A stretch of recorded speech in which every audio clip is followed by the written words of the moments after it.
दिशा थी और दुर्दशा के बाद भी कोई दिशा ये सरकार नहीं दे पाई। और जितना सरकार का इकबाल जिस तरह से ध्वस्त हुआ है, उसका नतीजा भी नज़ारा भी आज राष्ट्रपति के अभिभाषण में साफ साफ दिखाई पड़ा है। जहाँ तक सवाल है थर्ड फ्रंट का, मैं अभी कोई संभावना ऐसी नहीं देखता। जहाँ तक सवाल है भारतीय जनता पार्टी या एनडीए मजबूत होकर और उभरेगी और एनडीए में कई राजनीतिक पार्टियां जल्द ही और शामिल हो सकती हैं। संघ ने कहा कि उत्तर प्रदेश में हस्त जो पार्टी का उसकी वजह है कि कार्यकर्ता से ज़्यादा नेता थे वहाँ पर।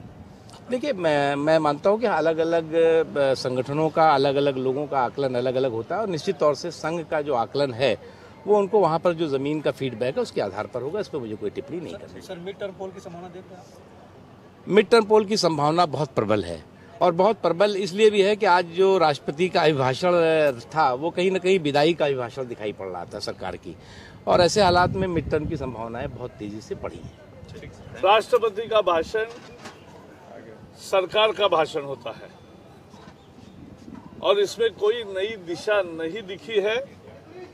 जो आर्थिक संकट आया है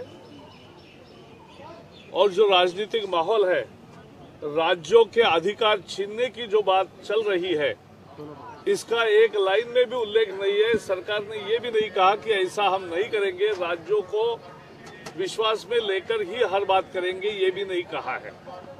तो इसमें कोई नई दिशा नहीं है, केवल सरकार की दुर्दशा जो है उसका ही वर्णन है और इसलिए इस पर और कोई कमेंट करने जैसा नहीं है।